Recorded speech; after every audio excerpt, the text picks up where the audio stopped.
આજરોજ Rajkot municipal કોર્પોરેશનમાં Lakhajiraj road વેપારી association કે જે સૌ સભ્યો વર્ષોથી અમારા પક્ષ સાથે ભારતીય જનતા પાર્ટી સાથે જોડાયેલા છે એ સૌ મિત્રો આજે માનનીય કમિશનરશ્રીને બંને ધારાસભ્યશ્રીની આગેવાનીમાં રજૂઆત કરવા આવ્યા હતા. પછી માનનીય મેયરશ્રીને મને રજૂઆત કરી છે.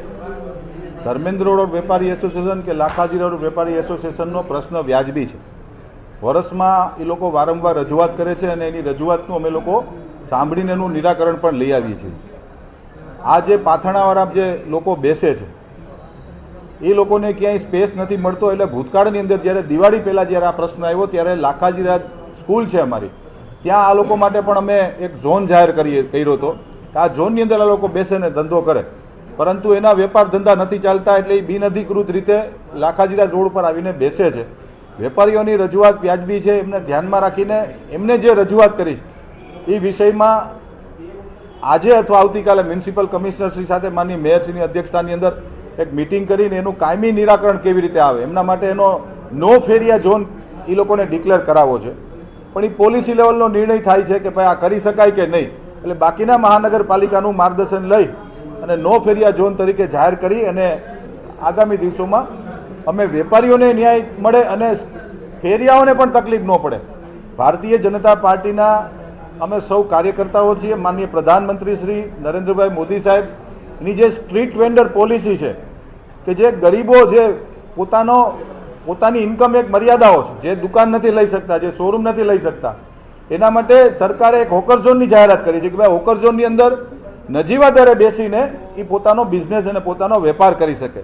આ જે સ્ટ્રીટ વેન્ડર પોલિસી છે એમને પણ ક્યાંય ડિસ્ટર્બ ન કરવી અને માનનીય પ્રધાનમંત્રી શ્રી નરેન્દ્રભાઈ મોદી સાહેબનો જે સંકલ્પ છે કે દરેક વ્યક્તિ પોતાનો વેપાર કરી શકે એને ધ્યાનમાં રાખીને ફેરિયાઓને પણ પૂરતા પ્રમાણમાં ન્યાય મળે અને એ યોગ્ય જગ્યાએ બેસી શકે અને ધર્મેન્દ્ર રોડ કે લાખાજીરા રોડ વેપારીઓને પણ ન્યાય મળે એવો વચ્ચેનો રસ્તો રાજકોટ મહાનગરપાલિકા કાઢશે. એટલે કાયદો કાયદાનું કામ કરતો હોય છે. દરેક વ્યક્તિએ કાયદામાં રહેવું જોઈએ. ટાઉન પ્લાનિંગ શાખાના જે નિયમો છે, ખાસ કરીને રાજકોટમાં લાખાજીરા રોડ હોય, ભૂપેન્દ્ર રોડ હોય કે ધર્મેન્દ્ર રોડ હોય, ઘીકાંટા રોડ, ગરેડિયા રોડ, આ બધું હેરિટેજ રાજકોટ છે.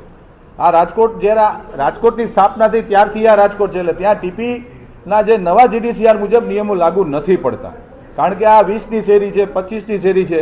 એમાં ભૂતકાળની અંદર હવે અત્યારે વર્તમાનમાં આપણે માર્જિન છોડાવતા હોય છીએ. હવે ત્યારે માર્જિન નહોતા, રોડ લેવલથી ઊભી થઈ ગઈ હોય, પછી કોર્પોરેશને ફૂટપાથ કરી હોય અને પછી રોડ હોય. એટલે આવા બધા ક્યાંક ને ક્યાંક એન્ક્રોચમેન્ટ એ લોકો દ્વારા થતા હોય છે. આજે એમને પણ અમે લોકોએ વિનંતી કરી છે કે જ્યારે બિનઅધિકૃત બાંધકામ જ્યારે અમે લોકો તોડવા નીકળશું, તોડવાનું નથી પણ જે જગ્યા રોકાણ શાખા દ્વારા જે અમે લોકો કાઢવા નીકળશું ત્યારે આપના દ્વારા કપડાના શોરૂમમાં બહાર પૂતળા માર્યા હોય છે, ડિસ્પ્લે કર્યો હોય છે, એ મહેરબાની કરીને આપ આપના શોરૂમમાં લઈ લેજો, અન્યથા અમારે લેવું પડશે. કાયદો બધા માટે સરખો હોય છે. રાજકોટ મ્યુનિસિપલ કોર્પોરેશન દ્વારા સમયાંતરે ઝુંબેશ થતી જોઈએ છે. જો અમારી જગ્યા રોકાણ શાખાના અધિકારીશ્રીઓ અને અમારી જગ્યા રોકાણ શાખાના સ્ટાફ દ્વારા સમયાંતરે ઝુંબેશ કરતા જોઈએ છે. પણ મિત્રો, આખા દેશની અંદર એક પણ એવું ગામ નહીં હોય કે જ્યાં સ્ટ્રીટ વેન્ડરો નહીં બેસતા હોય. આ પણ એક વાસ્તવિકતા છે. આ દેશની અંદર એક પણ એવું ગામ નથી કે જ્યાં લારી કોઈ નથી, કે જ્યાં કોઈ પાથરણાવાળો નથી. કારણ કે મેં જેમ કીધું એમ માનનીય પ્રધાનમંત્રી શ્રી નરેન્દ્રભાઈ મોદી સાહેબનો એક સંકલ્પ છે કે નાના અને ગરીબ લોકો પણ પોતાના પગ ઉપર ઊભા રહી શકે એના માટેની જેની વ્યવસ્થાઓ છે, એના માટે અમે યોજનાઓ બહાર પાડી છે પ્રધાનમંત્રીશ્રીએ કે 1 લાખ રૂપિયાની લોન લઈ અને તમને 0%ની અંદર તમે વેપાર કરી શકો.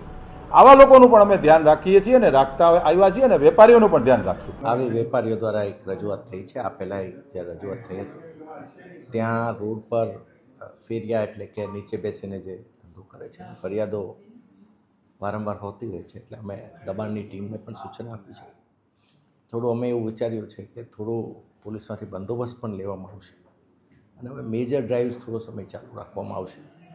બહુ જૂની માર્કેટ છે અને ત્યાં ખરીદીનું એક મોટું સેન્ટર છે. ત્યાં બને એટલું ડીકન્જેસ્ટ થાય એ અમારો પોતાનો પણ ટાર્ગેટ રહેશે.